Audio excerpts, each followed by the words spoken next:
Boa noite a todos aqui presentes. Boa noite aos nossos companheiros internautas que nos acompanham de seus lares, pelo Facebook da casa, Fora da Caridade Não Há Salvação. Sejam todos bem-vindos, aqueles que estão vindo pela primeira vez e aqueles também que nos acompanham ao vivo, também pela primeira vez, que seja a primeira de muitas. Então, nesse momento, antes de começarmos a nossa reflexão, nós vamos agradecendo a Jesus, nosso Mestre, por essa oportunidade e a espiritualidade amiga que também nos acompanha, nos sustentando a todos os momentos de nossa vida. Senhor Jesus, nós te agradecemos pela coragem de facear as dificuldades criadas por nós mesmos, pelas provas que nos aperfeiçoam o raciocínio e nos abrandam o coração, pela fé na imortalidade, pelo privilégio de servir, pelo dom de saber que somos responsáveis pelas próprias ações, pelos recursos nutrientes e curativos que trazemos em nós, pelo reconforto de reconhecer que a nossa felicidade tem o tamanho da felicidade que fizermos para os outros, pelo discernimento que nos permite diferenciar aquilo que nos é útil daquilo que não nos serve, pelo amparo da afeição no qual nossas vidas se alimentam em permuta constante, pela bênção da oração que nos faculta apoio interior para a solução de nossos problemas, pela tranquilidade de consciência que ninguém pode subtrair, que ninguém nos pode subtrair.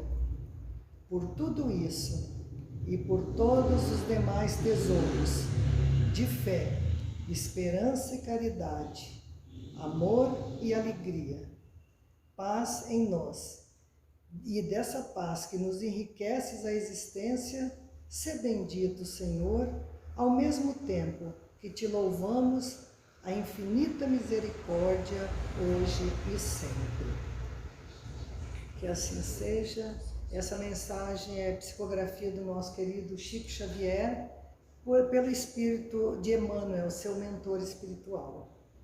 Fé, esperança e caridade, esse triângulo de força que é o sustentáculo da nossa vida cristã, é também o tema da nossa palestra de hoje, que nós estamos recebendo aqui na nossa casa, nossa querida amiga, companheira, colaboradora dessa casa, a Márcia Vieira. Então seja bem-vinda e que Jesus nos abençoe a todos.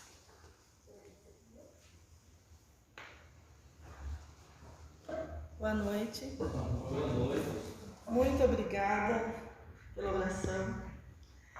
Obrigada pela oportunidade de estar aqui com vocês essa noite, compartilhando um estudo. E a cada vez que a gente tem a oportunidade de pensar num tema, aprofundar um estudo, nós nos sentimos extremamente provocados a buscar trazer um pouquinho daquilo que a gente leu, daquilo que a gente estudou para a nossa vida. E eu espero que ao longo dessa apresentação vocês também se sintam provocados a pensar esses temas na vida de cada um. E para iniciar essa provocação, eu trouxe uma mensagem, o título é Mensagem de Esperança, do Eurípides Barçanufo. Essa mensagem, na verdade, foi uma mensagem que eu tive acesso a, estudando mesmo o tema Fé, Esperança e Caridade, e ao ler eu pensei, nossa, essa mensagem parece ter sido escrita hoje, nesse momento. E não, é uma mensagem de 1983. Mas ouçam o que ele nos diz. Irmãos queridos, diante dessa crise que se abate sobre nosso povo, face a essa onda de pessimismo que toma conta dos brasileiros, frente aos embates que o país atravessa, nós, os seus companheiros, trazemos na noite de hoje a nossa mensagem de fé, coragem e estímulo. A urgente necessidade de que a fé, a esperança e o otimismo renasçam nos corações.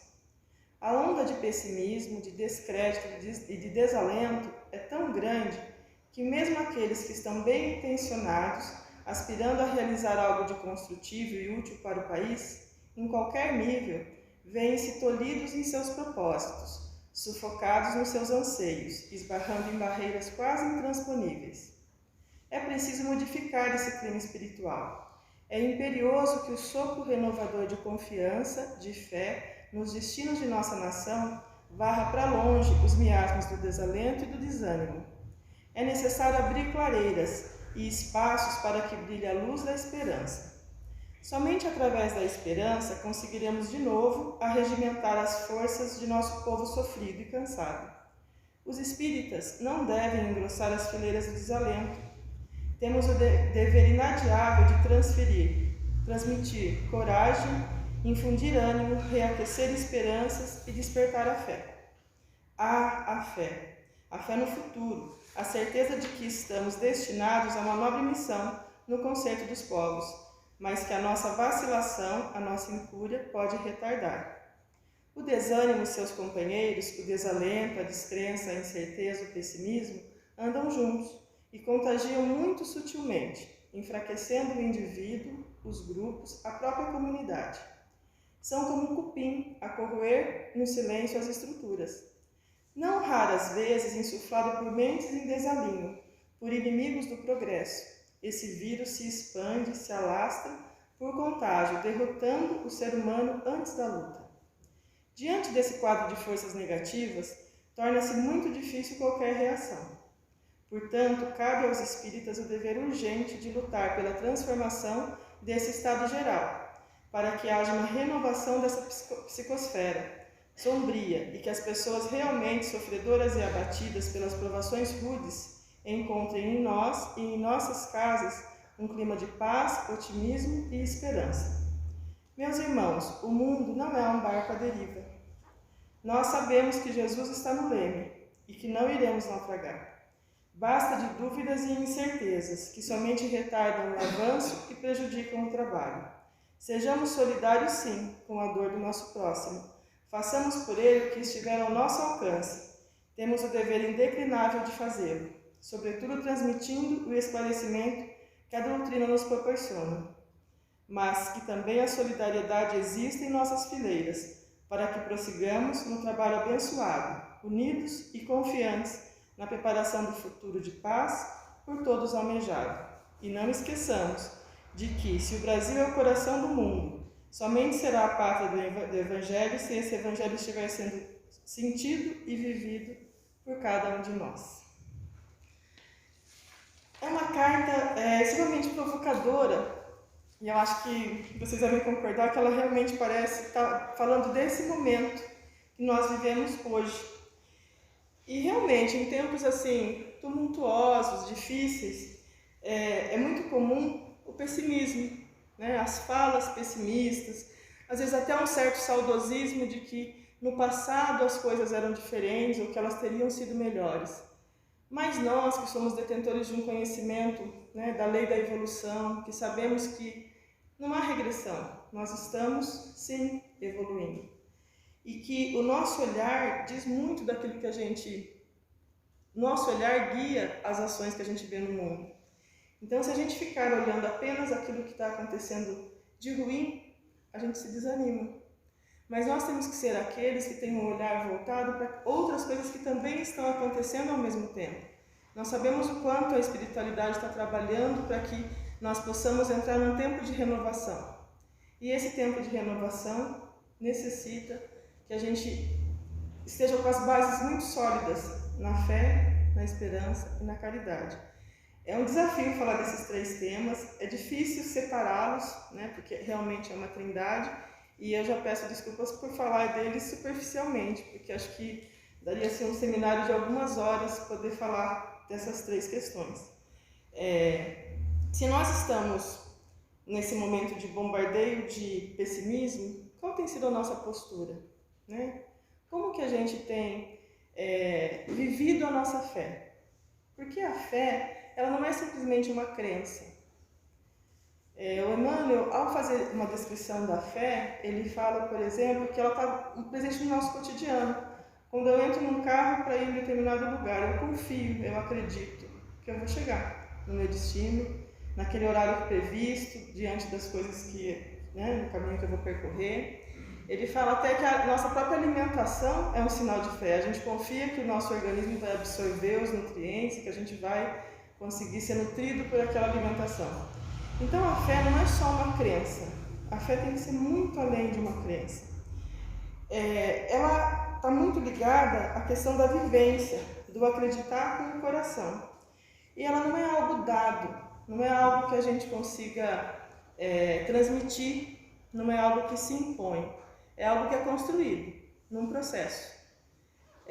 A fé, assim como, né, as suas filhas, né, a esperança e a caridade, elas são virtudes divinas que estão em nós, como chamas, mas que dependem de nós para que essa chama se mantenha acesa. Ela é um princípio de ação e ela é um poder. A fé inabalável, a fé robusta, a perseverança que nos fala Emmanuel, para que possamos vencer os obstáculos.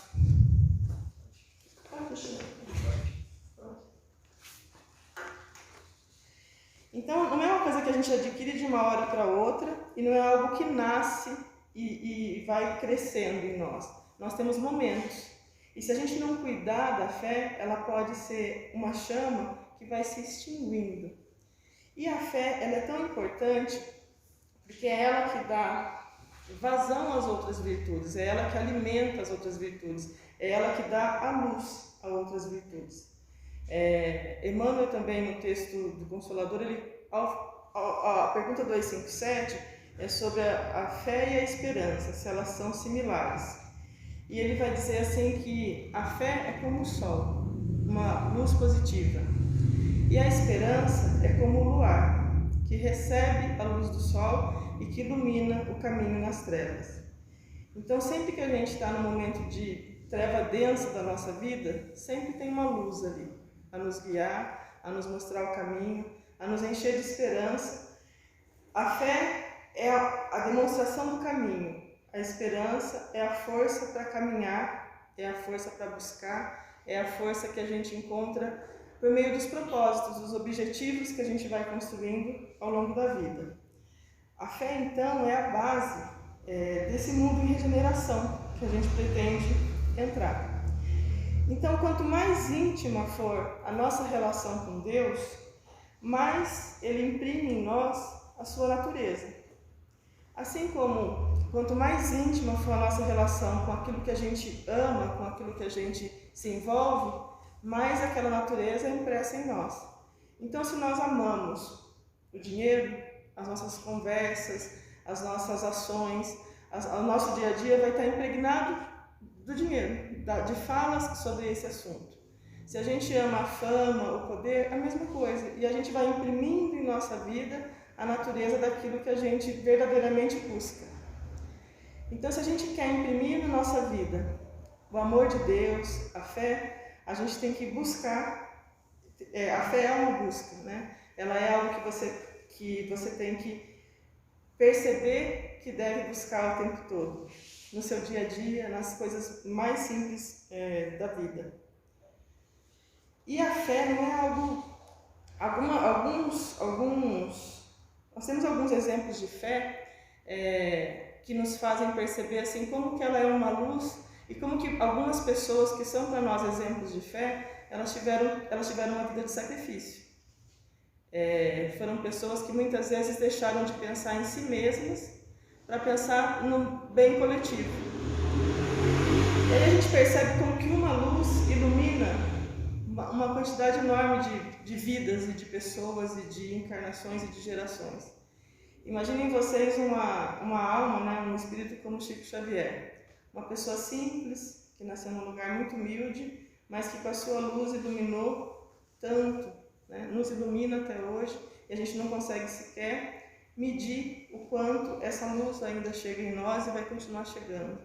Então, por mais que o mal seja barulhento e queira aparecer, basta o bem para que esse mal se dilua, para que ele se aquiete, né? Para que ele se reduza àquilo que ele realmente é, insignificante. Somos nós que vamos valorando as coisas que vão acontecendo. Então, Falar em fé é também um convite para olhar ao nosso redor, buscando perceber as coisas que vão acontecendo, buscando olhar o bem nas pessoas, percebendo que os nossos irmãos, que muitas vezes tiveram menores oportunidades de aprendizado, eles são muito mais frágeis do que cruéis, e que eles estão numa caminhada, né, buscando entender a vida. E muitos nessa caminhada, infelizmente, e a gente vive numa sociedade em que isso acontece bastante, não conseguem perceber o sentido da vida, um propósito para a vida. E como que a gente busca um sentido para a vida e um propósito? Na relação que a gente estabelece com as pessoas. Não apenas nas relações mais simples, nas relações cotidianas, na nossa própria família, no trabalho, nos lugares que a gente vivencia. E se nessas relações a gente consegue encontrar sentido, é porque a gente percebe que existe um porquê de cada um de nós estar no lugar que nós estamos, na família que nós estamos, no trabalho que nós estamos. Então é buscar, no lugar em que o Senhor nos colocou, né, buscar ser uma presença de luz, uma presença que traga paz, uma presença daqueles que acreditam, daquele que sabe, daquele que tem certeza, que nós sabemos onde a gente vai chegar. Nós sabemos que nós temos um caminho a percorrer, mas que cada um de nós está fadado, vamos dizer assim, né, a nos tornar seres cada vez melhores, a nos tornarmos, na verdade, seres de luz, assim como o Criador projetou para cada um de nós. Se nós sabemos disso, sabemos que temos esse caminho a percorrer, sabemos que as dificuldades muitas vezes aparecem no nosso cotidiano, justamente para que a gente possa perceber que também o sofrimento, também a dor nos traz aprendizados. E que esses aprendizados nos ajudam a olhar para o mundo, a olhar para a vida. E às vezes, a partir de um momento de sofrimento e de dor, é que a gente aprende a olhar a dor do nosso irmão, que sofre, que vive momentos também difíceis durante a vida dele. Então a fé, a esperança e a caridade, elas estão juntas, uma retroalimentando a outra. Emmanuel fala que a esperança e a caridade são corolários da fé. É como se elas fossem derivadas, né, consequências da fé. Então, essas três virtudes divinas que estão em nós, que nós precisamos reconhecer e alimentar, são virtudes que nos dão vida. Não a vida simplesmente dessa encarnação. Pensar na vida como um cordão em que a gente tem muitas pérolas nesse cordão, e cada uma dessas pérolas significa um momento da nossa encarnação, ou a nossa própria encarnação. Mas a vida aqui, a vida do outro lado, pensando que a esperança, muitas vezes, ela vai encontrar sentido, não nesse momento presente, mas que ela vai encontrar um sentido. E a gente sabe que o caminho é esse, e o caminho não tem volta. E isso nos dá a certeza de que nós podemos e devemos caminhar em busca da nossa própria evolução. Então a fé, ela acessa essa realidade divina que existe em nós e que muitas vezes nós esquecemos. O que em nós hoje é apenas uma semente, em Jesus já era fruto. Agora a gente tem que lembrar que a semente, para que ela possa realmente gerar frutos, se tornar uma árvore, ter toda a sua potência, ela também precisa de uma terra, né? De uma terra ali preparada, ela precisa de água, ela precisa de sol, ela precisa de outros nutrientes. A semente por si só, ela pode não gerar frutos. Como que a gente está preparando esse terreno para a semente da nossa fé, para a semente da nossa esperança? Como que a gente tem exercido a caridade no nosso dia a dia, né? E ao falar um pouquinho da questão das três, de novo, né, fé, esperança e caridade, na questão 941 do Evangelho segundo o Espiritismo, a falar sobre o temor da morte, dá-se o exemplo do homem justo. E fala assim: aquele que já afinizou o seu viver com a lei divina. Quando dizem que a esse a morte não mais o assusta, A fé lhe dá a certeza do futuro, a esperança é o consolo, o conforto e o alento que o faz aguardar uma vida melhor. A caridade, cuja lei ele se submete, faz com que não tema nada, pois tem a consciência de quem sabe, de quem já sente que se harmonizou com Deus. Por isso que o homem justo não teme a morte, segundo a questão 941 do Evangelho segundo o Espiritismo. Então essas três virtudes unidas, elas elevam a criatura ao seu destino. Ela vai sublimando para que a gente possa refletir um dia a honra, a glória, a beleza infinitamente amorosa do nosso Pai, segundo a sua própria lei, né? Nós não vamos fugir disso, nós podemos retardar isso, nós podemos estacionar isso por algum tempo, mas isso está no nosso destino, está na nossa marca como ser humano. Nós fomos criados por Deus para cumprir esse destino. E o que é a fé? Pensando nesse nosso Criador, é a entrega da vida na mão daquele que nos deu a vida. É a entrega da vida ao Criador. É a certeza de que Ele vai providenciar aquilo que é o melhor para nós. É a certeza de que a gente vai aprender tudo o que a gente precisa aprender para se tornar cada dia melhor. E a esperança, então, voltando um pouquinho a falar da esperança, ela é um combustível que vai alimentando a nossa caminhada. Ela vai transformar o ato de dar algo a alguém, né, no sentido da caridade, num ato que eleva, não é só o bem material. A gente fala de uma caridade que se dá sem perguntar a quem. Como a árvore, muitas vezes podada, ela renasce dando frutos, sem perguntar quem que vai se beneficiar desses frutos. Assim como a fonte, né, jorra água para todos, assim como o sol que se consome para nos dar luz, para dar vida, para alimentar todos os planetas, assim como a vela também, né, dá essa luz e se consome a si mesmo para dar essa luz. A proposta de uma vivência em que a fé, a esperança e a caridade sejam um alicerce, também é essa proposta de saber que muitas vezes serão exigidos sacrifícios. Será exigido vamos chamar assim, um apagamento do egoísmo que ainda nos constitui, para que a gente consiga ter um pensamento maior, em que a gente consiga incluir um coletivo naquilo que a gente espera. Para que a gente consiga olhar para as coisas do mundo, não apenas a partir do nosso olhar, mas do olhar do que será melhor para todos. E é isso que Jesus vai nos ensinando a cada uma das suas passagens. O amor de Deus doa sem perguntar a quem, sem distinção, né, de classe social, de pensamento, sem distinção, simplesmente ama, né? Em busca existe um livro que chama Em Busca de Sentido, do Viktor Frankl, que mostra bem essa questão da esperança. Ele é um judeu e ele está descrevendo os horrores do campo de concentração na Segunda Guerra Mundial. Acho que muitos filmes retratam também essa vivência. E ele coloca que ali, naquela situação aterradora, de uma dificuldade muito grande, ele via a esperança, a luta pela vida. E a esperança é isso, é perceber que mesmo diante de situações difíceis, a vida vale a pena, o aprendizado está ali, a dor faz parte, né? Há muitas dores que a gente não pode evitar, que elas fazem parte da nossa vida. É claro que existem dores evitáveis, mas há dores que a gente sempre vai viver porque a gente não veio aqui a passeio, né? Então a gente tem que pensar, quando a gente tem a esperança, a gente consegue suportar quase tudo, porque a gente sabe que aquilo tem um propósito, que aquilo tem um sentido na nossa vida.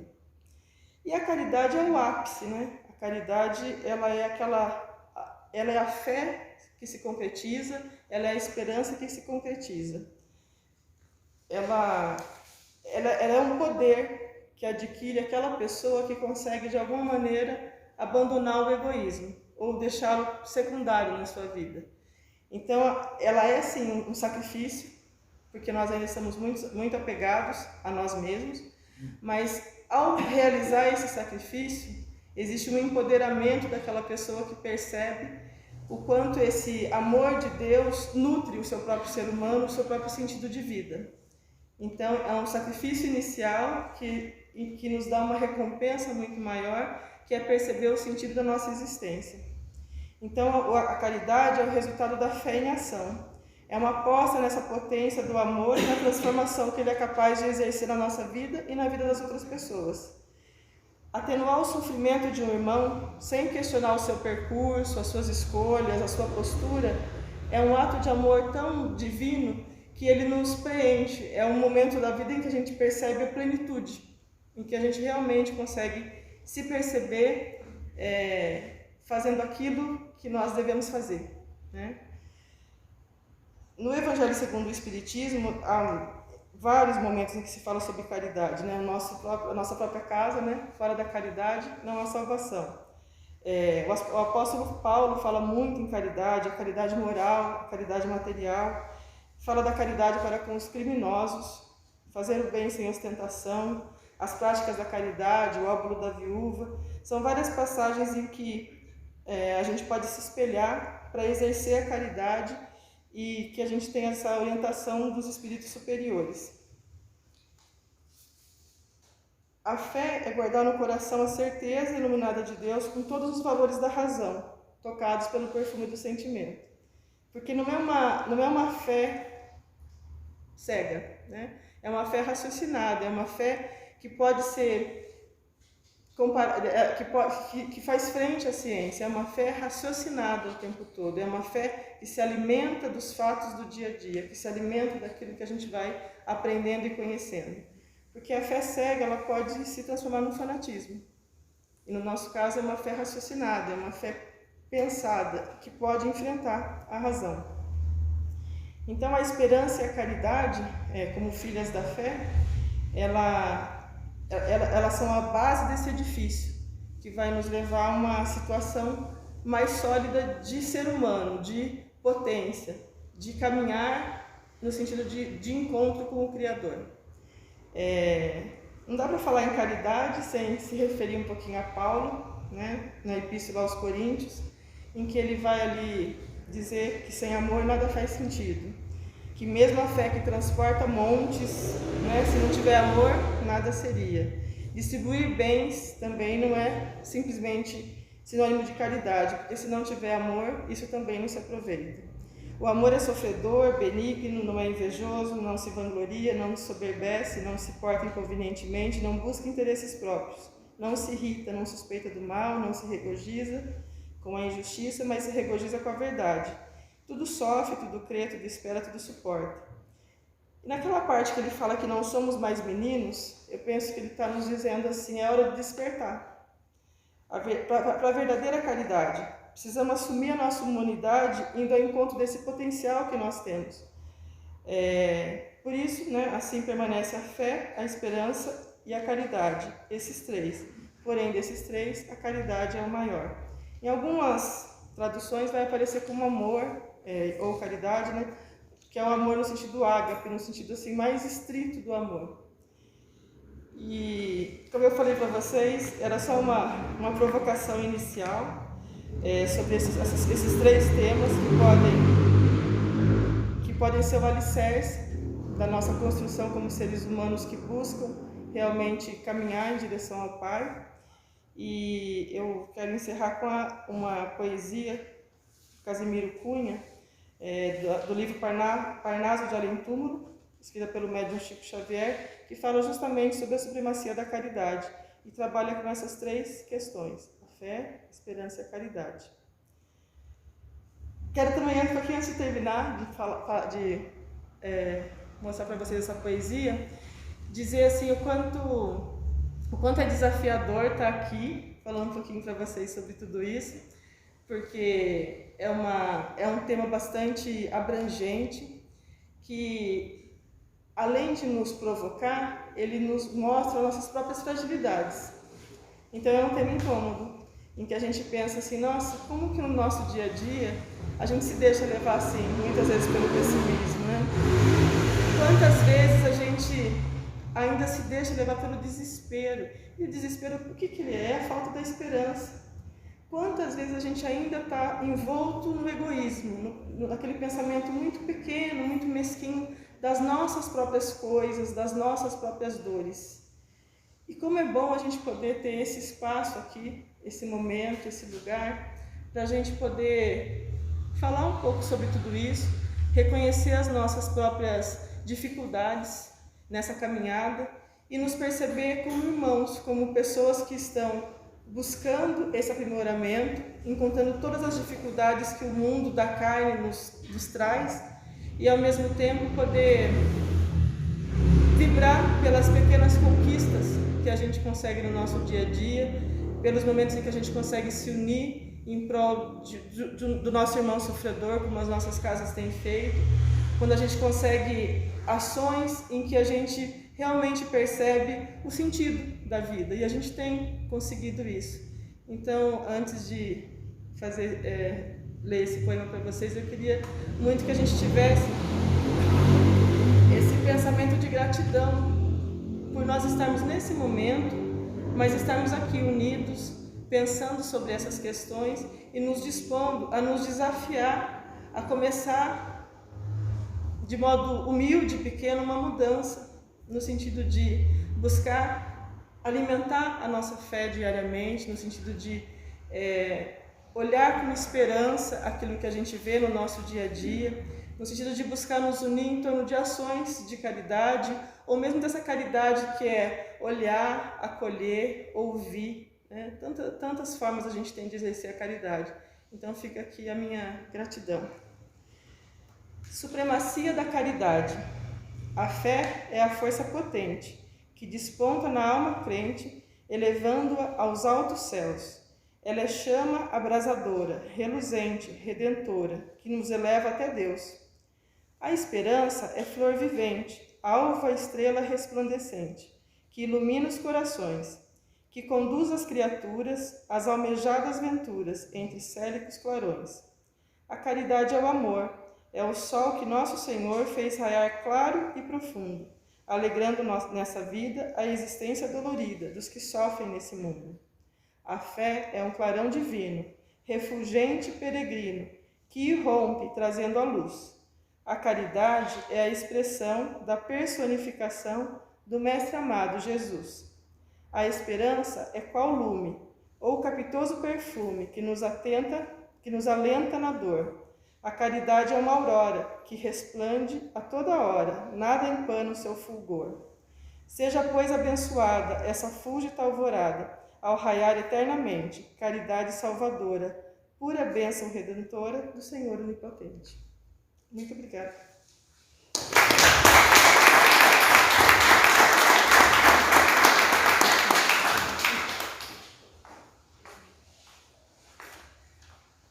Nós agradecemos a Márcia pela dedicação a esta casa, pela dedicação à nossa querida doutrina. Cumprimentamos pela organização do tema tão claro e tão lógico, né? Lúcido. Também cumprimentamos pela oratória serena que nos proporcionou momentos terapêuticos de bem-estar e, sobretudo, pela poesia com que trouxe a temática, trazendo a natureza de novo para as nossas vidas, né? Comparando, como já faz Kardec nos livros da codificação, que se nós observarmos a natureza, nós encontraremos respostas. E ela trouxe com muita serenidade, né? Tudo que a natureza faz com perfeição por nós. Então, dizemos, Márcia, que foi um momento muito agradável. Um momento que nós estávamos precisando. E como diz a Márcia, estes lugares, como nossa casa e as outras, proporcionam para nós. Então, muito obrigado a Márcia. Nós ficamos felizes com vocês aqui presentes, com o nosso público aí em casa, né? E que todos, tenho certeza, gostariam de estar dizendo o que nós estamos agora. Muito obrigada. Obrigada e boa noite a todos aí de casa.